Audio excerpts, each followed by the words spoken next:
Bueno chicos, bienvenidos a la nueva temporada, la primera temporada, que espero que sea la primera de muchas. No me voy a enrollar, hoy vamos con las 10 mejores armas de la Segunda Guerra Mundial. Un conflicto que a mí en lo personal me encanta, o sea, sería capaz casi de contaros día a día lo que pasó.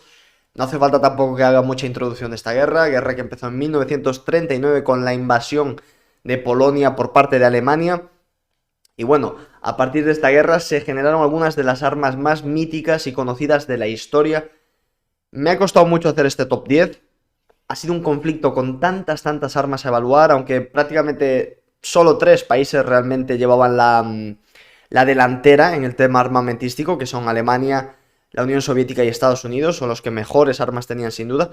Pero bueno, ha habido un montón de armas que he tenido que evaluar y he hecho el top. Básicamente he intentado meter un arma de cada tipo, ¿vale? De las más utilizadas. Y he intentado evaluarlas por orden de, no de trascendencia en la guerra, pero sí que han tenido trascendencia en la historia. Es decir, cómo esas armas alteraron la historia. Y solo he metido una de cada tipo. Por ejemplo, fusiles de cerrojo, veréis que solo hay uno, ¿vale? Y aunque fue el arma más común en la Segunda Guerra Mundial, está en los últimos puestos, ¿vale? Porque después de esa guerra ya los fusiles de cerrojo prácticamente desaparecieron. Entonces, espero que entendáis un poquito el top, el concepto del top, ¿vale? Para que no haya malentendidos. Y sin más, dicho esto, vamos ya con el vídeo.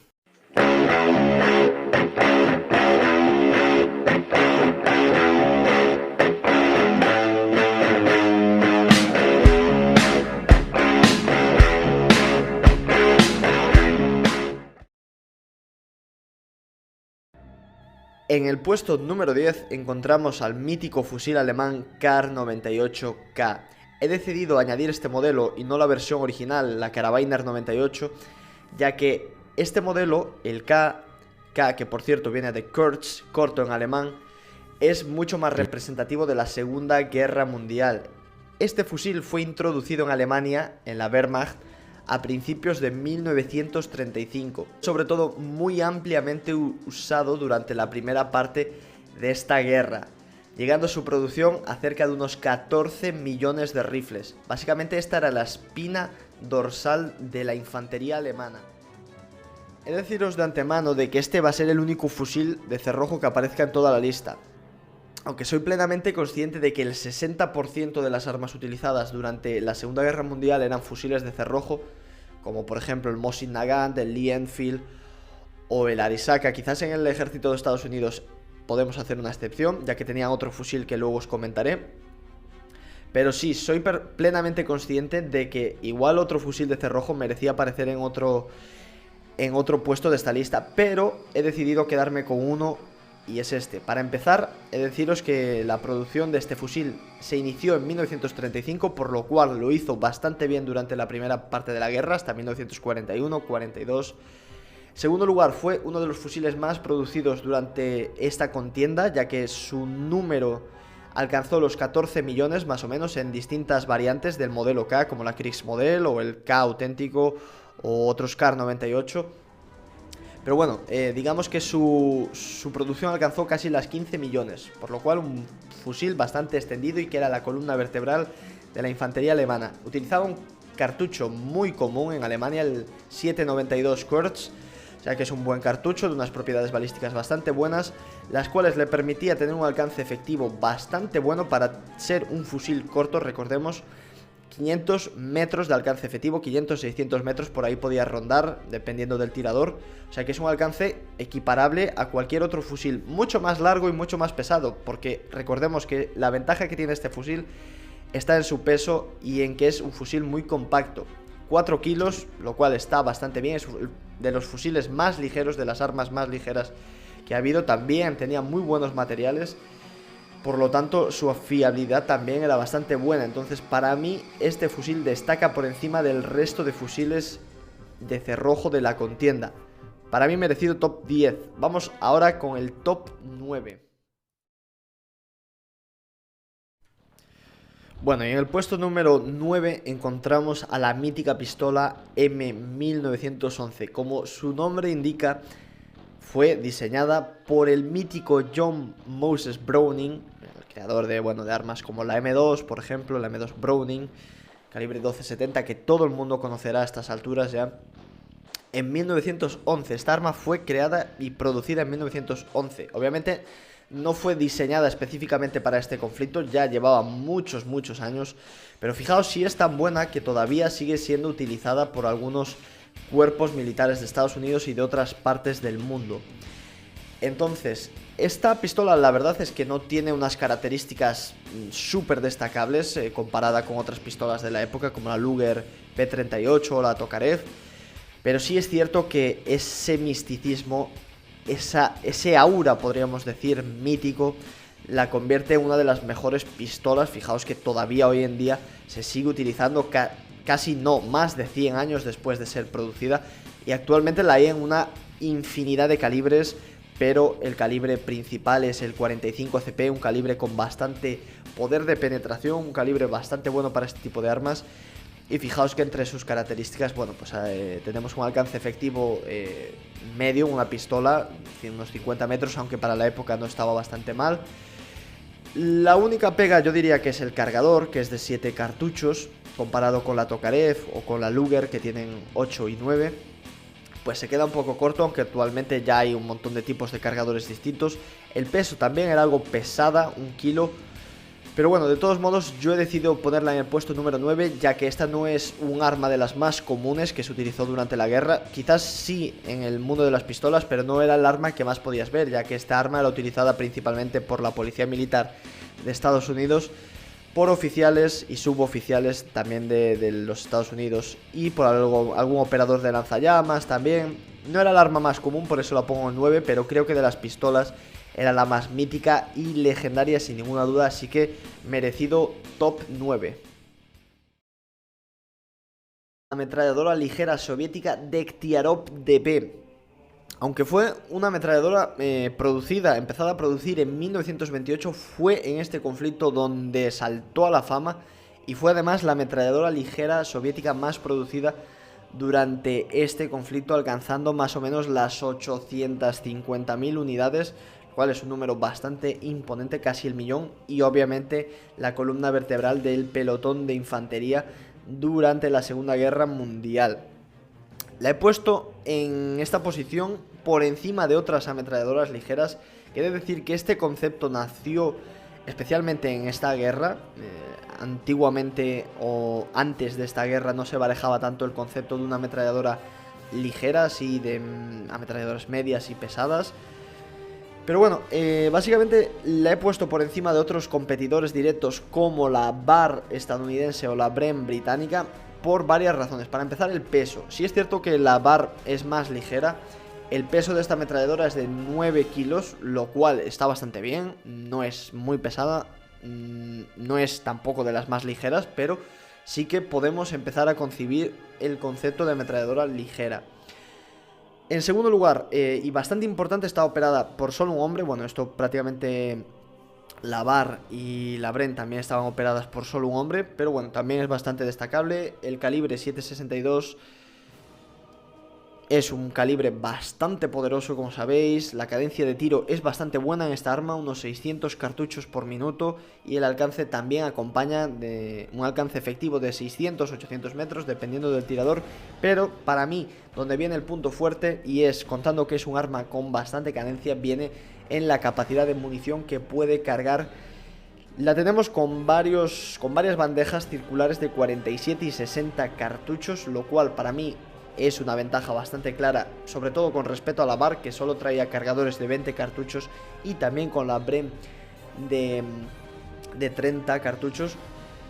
Aunque estas bandejas circulares para mí también tienen un defecto, que es que dificultan el empleo de los elementos de puntería, pero también el caso de la Bren, como tenía el cargador por encima, pues también lo dificultaba. Entonces en este aspecto está bastante empatado, pero no es lo más ideal. O sea, no es lo más ideal tener el cargador en los elementos de puntería, o donde van los elementos de puntería. Pero de todos modos yo creo que esta ha sido la mejor ametralladora ligera de la Segunda Guerra Mundial. Una ametralladora ligera que también era bastante fiable, con la característica fiabilidad de las ametralladoras soviéticas, y una ametralladora que fue usada hasta la década de los 60 más o menos. O sea que también nos habla bastante bien de ella. como dato extra, también comentaros que estas ametralladoras eran tan buenas que las ametralladoras capturadas por los alemanes pasaron a engrosar las filas de la Volkssturm. O sea que, para mí, la mejor ametralladora ligera que tuvo o que vio la Segunda Guerra Mundial.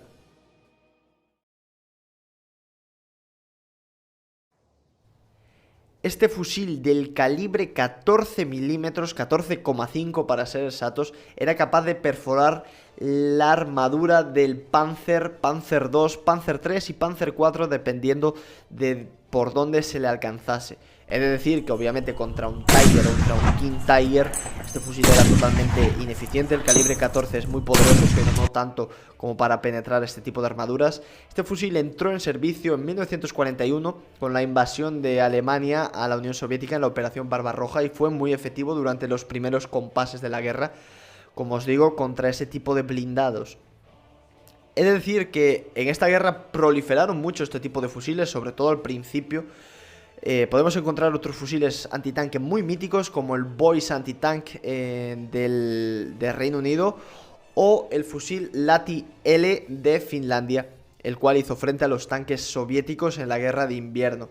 Pero sin duda he decidido poner este, ya que me parece que tiene las mejores características. Por ejemplo, su peso de 21,5 kilos cargado, que, por poneros un ejemplo, hace que sea la mitad del peso del fusil finlandés, el Lati-L. O sea que hay mucha diferencia ahí. También tenemos el calibre más poderoso que el Boys Anti-Tank, que era de 13 milímetros, si mal no recuerdo. El alcance también es muy imponente. Estamos hablando de que fácilmente puede abatir a un blindado ligero a 1 kilómetro 200 metros, lo cual es un alcance muy poderoso. Y tenemos también, importante, el cargador de 5 balas, que sí es menos que el Lati y el Boys Anti-Tank, que eran de 10. En general, estas características lo ponen por encima, o por lo menos a mi modo de ver. Así que, puesto número 8 para el fusil PTRS.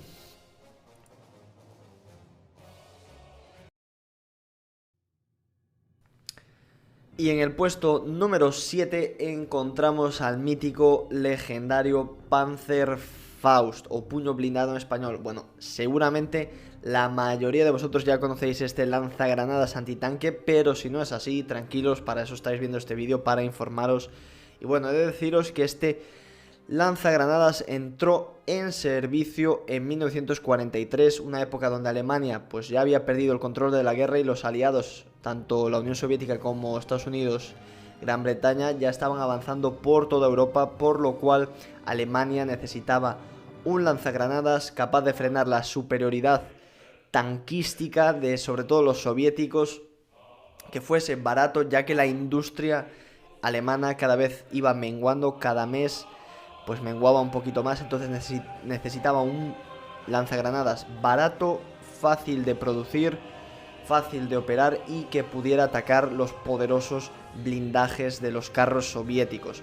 Y lo encontraron, para mi opinión, de una manera excepcional con este lanzagranadas del calibre 149, que introducía una, digamos, innovación tecnológica bastante importante, como es la carga hueca, la cual permitía perforar blindajes muy amplios como el del T-3485. El del KV-1 pues ya era más complicado, tenías que darle en ciertos lugares donde era más vulnerable, pero bueno, he de decir que de este lanzagranadas había varias versiones, como la 30, 60, 100, 150 y por último la 250. Esto básicamente venía a significar el alcance efectivo que tenía esta arma, que como veis no es muy amplio, lo cual es una desventaja ya que expones mucho al operador, pero bueno, una ojiva bastante poderosa, un proyectil bastante poderoso que sí podía destruir eficientemente a blindados pues muy poderosos como el T-3485, y también tenía, digamos, un inconveniente, que era el peso, que era más de 6 kilos, por lo tanto es un arma pesada para las pequeñas dimensiones que puede tener a simple vista. Era un arma bastante pesada, pero que tenía muchas ventajas, como que era un arma muy fácil de producir, un arma muy extendida, más de 6 millones entre todas las variantes, lo cual lo hace un arma muy producida. y fácil de usar. El operador no requería más de un día para aprender a usarlo correctamente, así que era el arma que Alemania necesitaba en el momento justo. Entonces, para mí, la mejor arma, o la más popular, o la que más innovó, antitanque, la mejor arma antitanque del conflicto, este Panzerfaust número. Bueno, chicos, y hasta aquí la primera parte del vídeo. Me quedaba un vídeo tremendamente largo, así que para no aburriros, por aquí os dejo la primera parte. Si tenéis algo que añadir sobre alguna de estas armas o queréis incluir alguna arma en el top, por supuesto dejádmelo en los comentarios. Y también deciros que por favor que valoréis este vídeo con un buen like, ya que lleva bastante trabajo encontrar toda la información y bueno, crear este tipo de vídeos. Y nada, nada más que añadiros, simplemente que estéis muy pendientes para ver la segunda parte, que ahí es donde ya podremos ver el top 5 y las armas sin duda más legendarias, y algunas de las más legendarias también de toda la historia.